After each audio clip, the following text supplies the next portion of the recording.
उस नीलकंठ पंछी को किसने भेजा था? बादल ने खुद को आजाद कैसे किया? इस तरह के कई सवाल थे जिन पर अधीश ने अभी ध्यान नहीं दिया था।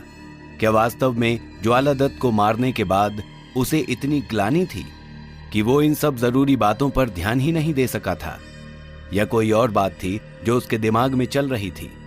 रात्रि के भोजन के बाद अधीश ने निमेश और समीर को पूरी घटना विस्तार से सुनाई तो समीर ने पूछा, और उस नीलकंठ का क्या हुआ अधीश? अधीश ने विस्मित होकर उसकी ओर देखा और पूछा, कौन सा नीलकंठ समीर? किस बारे में बात कर रहे हो तुम? उसका सवाल सुनकर निमेश और समीर एक दूसरे की तरफ देखने लगे। उनकी आंखों में हैरानी और चेहरे पर प्रश्न चिन्ह था।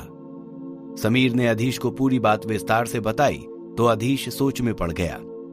कौन था ये नीलकंठ और किसने भेजा होगा? निमेश ने कहा, ज्वालादत्त काल विजय के दल से ही बादल को लाया था। हो सकता है कोई और भी हो जो इस पूरी घटना के बारे में जानता हो, और ये नीलकंठ भी उसका पालतू पक्षी हो। अधीश बोला, तुम ठीक कह रहे हो। और समीर ने बताया उसने तुम दोनों पर हमला भी किया। यह भी इस बात की ओर इशारा करता है कि वो नीलकंठ काल विजय से जुड़ा हो सकता है। समीर ने कहा, और तुमने यदि उसे जाते हुए नहीं देखा, इसका अर्थ यही है कि वो अब अपने मालिक के पास लौट गया है। और समीर ने इतना कहकर वाक्य अधूरा ही छोड़ दिया। उसका अंदेशा था कि काल विजय दल के दूसरे सदस्यों को अब तक पता चल चुका होगा। अधीश उलझन में पड़ गया था। उसने हैरान होकर कहा, मैंने तो बादल और ज्वालादत्त दोनों को मौका दिया था, और बादल से तो मेरी शत्रुता भी नहीं थी। निमेश ने एकदम धीमी आवाज में कहा, लेकिन काल विजय के सभी सदस्य एक साथ मिलकर रहते हैं और वे अपने साथियों की मौत का बदला लेने जरूर आएंगे। ये सुनकर अधीश खींच उठा। मैं इस बदले और मृत्यु दंड के खेल से ऊब चुका हूं निमेश। अब मैं इस सब में नहीं पड़ना चाहता। किसी ने उसकी बात का जवाब नहीं दिया। समीर और निमेश दोनों सर नीचा किए सोचते रहे। भले ही अधीश अब इस खेल से थक चुका हो, लेकिन अब वो इस दुष्चक्र में फंस चुका था। न चाहते हुए भी उसे ये खेल खेलना ही पड़ता था। समीर ने बात बदलने के इरादे से कहा, ये सब बाद में सोच लेंगे। अभी शीतनगर आ ही गए हैं तो थोड़ा नगर भ्रमण ही कर लेते हैं। मैंने सुना है ये नगर सुंदरता में तरंगम को टक्कर देता है। निमेश ने भी उत्साहित होकर उसका साथ देते हुए कहा, हाँ ये अच्छा विचार है। क्यों अधीश, आज हम नगर भ्रमण पर चलें? जब दोनों मित्र तैयार थे तो अधीश मना कैसे कर सकता था। उसने भी हामी भर दी और सुबह का हल्का भोजन करने के बाद वे लोग नगर घूमने निकल पड़े। शीतनगर वास्तव में बहुत सुंदर जगह थी। मौसम अन्य स्थानों की तुलना में कुछ शीतल था। शायद इसीलिए उसे शीतनगर कहते थे। शीतल हवा के झोंकों ने अब तक अधीश के मन का ताप कुछ कम कर दिया था।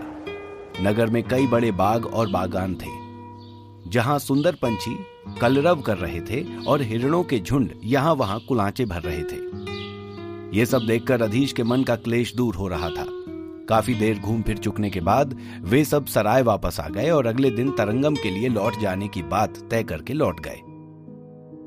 अधीश चाह रहा था कि यदि यहां से सीधे ही मंदार जा सकता तो अच्छा रहता, लेकिन तरंगम से अभी उसे कई तरह की औषधियां लेनी थी और असल में तो वो इसी काम के लिए निकला था। वापसी की यात्रा में कुछ कम समय लगा क्योंकि रास्ते इस बार जाने पहचाने थे। तरंगम पहुंचते ही समीर तो अपने घर चला गया, लेकिन अधीश को फिर निरंजन भवन ही जाना पड़ा। उस परिवार में अब अधीश का हमेशा ही स्वागत था। अधीश को ही कुछ संकोच हो रहा था तो जाते ही उसने अपना सामान इकट्ठा किया और निमेश से जाने की आज्ञा मांगी, लेकिन निमेश ने मना करते हुए कहा, एक बार काका को वापस आ जाने दो अधीश, उन्हें तुमसे कुछ जरूरी बातें करनी है। जरूरी बातें और मुझसे? अधीश चकित था। किस बारे में निमेश? अधीश ने पूछा। निमेश ने कुछ मुस्कुराते हुए कहा, अब ये तो तुम्हें काका ही बताएंगे। अधीश सोच में पड़ गया। नवीन निरंजन को उससे क्या जरूरी बात करनी हो सकती है। उसे निरंजन भवन आए हुए कई दिन हो चुके थे और अब और अधिक रुकना उसके लिए संभव नहीं था। सभी बहुत ही प्रेम से उसके साथ व्यवहार कर रहे थे। यही प्रेम और अपनापन देखकर अधीश असहज महसूस कर रहा था। ऊपर से ईला जब से उसके साथ मंदार से यहां आई थी, एक बार भी उससे मिलने नहीं आई। उसने अधीर होकर निमेश से पूछा, ईला दिखाई नहीं दे रही निमेश, कहाँ है? निमेश फिर उसी तरह मुस्कुराते हुए बोला, क्यों, कोई जरूरी काम है क्या? अधीश उसके मुस्कुराने पर हैरान था। नहीं, जरूरी काम तो नहीं, बस यही पूछना था कि मंदार वापस जाने की उसकी कोई योजना है या नहीं। निमेश ने कहा, अब तो तुम्हारे साथ जाने की पूरी योजना तैयार हो चुकी है अधीश। ये कहते हुए वो फिर मुस्कुराया और वहां से चला गया। अधीश को उसकी बातों से किसी रहस्य की गंध आ रही थी, लेकिन क्या था ये रहस्य, ये अधीश समझ नहीं पा रहा था। नवीन निरंजन किसी काम से कहीं बाहर गए हुए थे। तब तक अधीश ने सोचा इस समय का सदुपयोग कर लिया जाए। वो निमेश से कहकर समीर के यहां चला गया और फिर उसे साथ लेकर औषधियां इकट्ठी करने लगा। सताक्षी अधीश को देखकर बहुत खुश हुई थी। आप अकेले ही चले आए? मैंने सुना कि आप आए हैं तो सोचा शायद अमृत और माधवी को भी साथ लाए होंगे। सताक्षी चहक रही थी। अधीश ने प्यार से उसके सर पर चपत लगाते हुए कहा, मैं मंदार से सीधा यहां चला आ रहा हूं, लेकिन तुम्हारा विचार अच्छा है। अगली बार परिवार को लेकर आराम से तरंगम भ्रमण पर आऊंगा। सताक्षी ने तिरछी नजरों से समीर को देखा और मुस्कुराते हुए बोली, फिर तो आपको जल्दी ही पूरे परिवार के साथ आना पड़ेगा। माजी ने कहा है कि समीर भैया ने उन्हें मौका ही नहीं दिया। और समीर ने सताक्षी को आंखें दिखाई तो वो इतना ही कहकर चुप हो गई और हंसते हुए वहां से भाग गई। अधीश ने पूछा, समीर, क्या सताक्षी को पता है? समीर सकुचाते हुए बोला, उससे कभी कुछ छिपता है अधीश? अनजान लोगों तक का तो वो भविष्य बांच देती है। मैं तो उसका सगा भाई हूं, बहन से क्या छिपेगा? समीर ने अधीश की ओर देखा तो वो उसे कुछ गंभीर और विचारों में डूबा हुआ सा दिखाई दिया। उसने पूछा, क्या हुआ अधीश? कोई बात है क्या जो तुम कहना चाहते हो?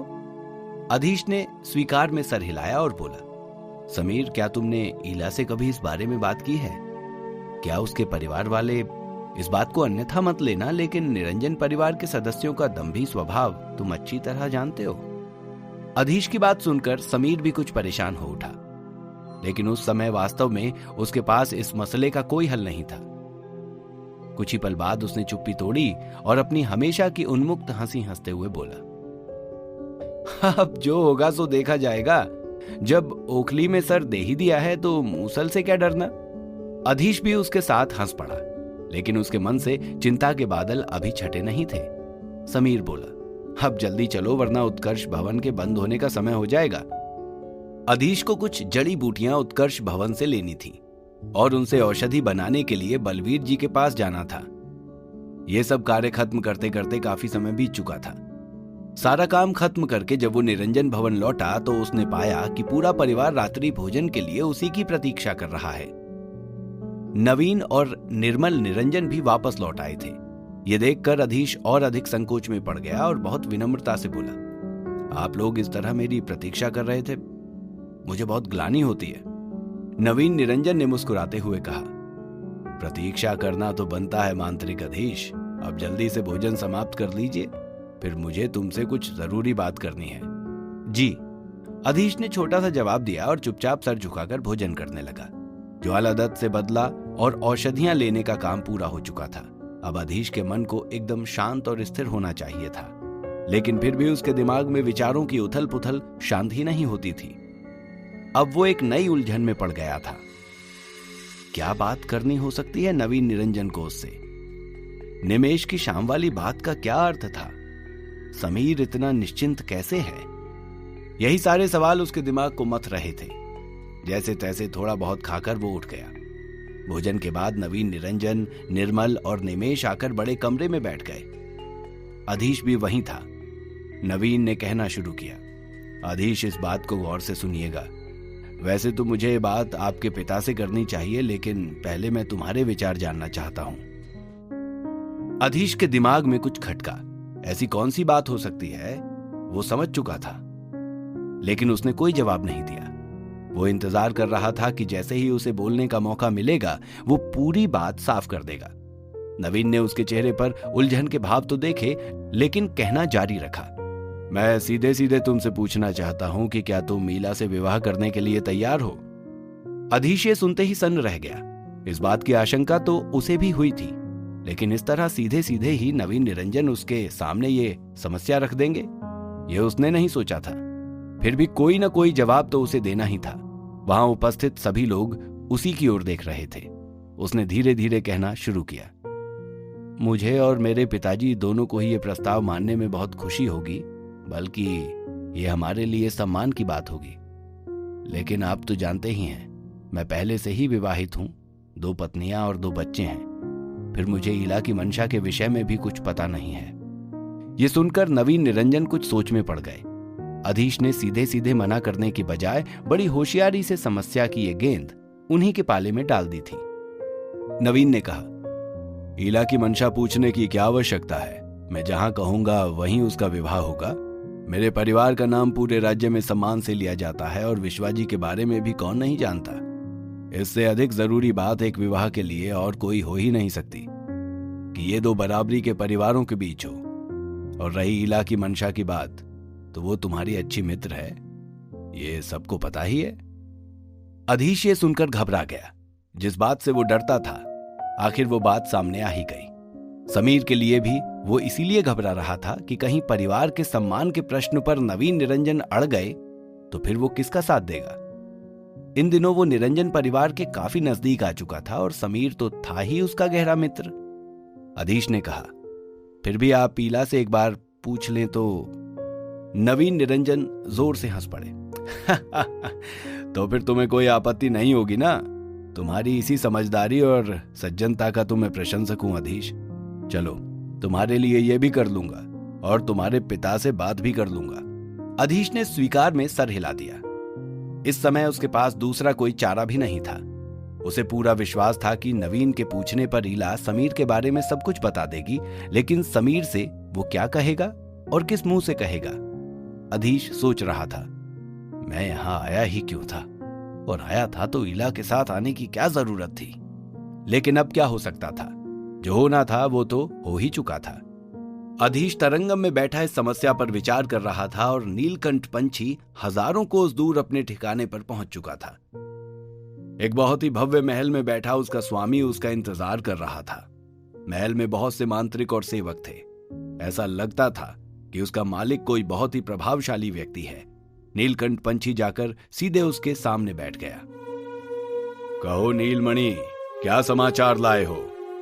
स्वामी ने पूछा। नीलकंठ बोला, समाचार शुभ नहीं है स्वामी। मांत्रिक अधीश ने ज्वालादत्त और बादल दोनों को ही बुरी तरह हरा दिया है। मैं भी उनकी कोई सहायता नहीं कर सका। उसके मालिक ने एक गहरी सांस छोड़ी और बोला, उस मूर्ख बादल का परिणाम तो मैं पहले से ही जानता था, लेकिन क्या तुमने अपनी आंखों से ये सब देखा है? पंछी बोला, हां स्वामी, मैंने खुद अपनी आंखों से अधीश का पराक्रम देखा है। वो कोई साधारण मांत्रिक नहीं है। चुप हो जा मूर्ख, वरना अभी तेरे पंख नोच कर तुझे पिंजरे में मरने के लिए छोड़ दूंगा। स्वामी गरजा। पंछी सहम कर वापस उड़ गया। कौन था ये नीलकंठ और उसका स्वामी? वो क्यों अधीश के बारे में जानना चाहता था, और अधीश को तो इस सब की कोई खबर ही नहीं थी। वो तो किसी दूसरी ही चिंता में डूबा हुआ था। क्या वो इस नए खतरे की आहट को सुन भी नहीं पाएगा? जानने के लिए सुनते रहिए द मैजिशियंस सीक्रेट, सिर्फ और सिर्फ पॉकेट एफएम पर।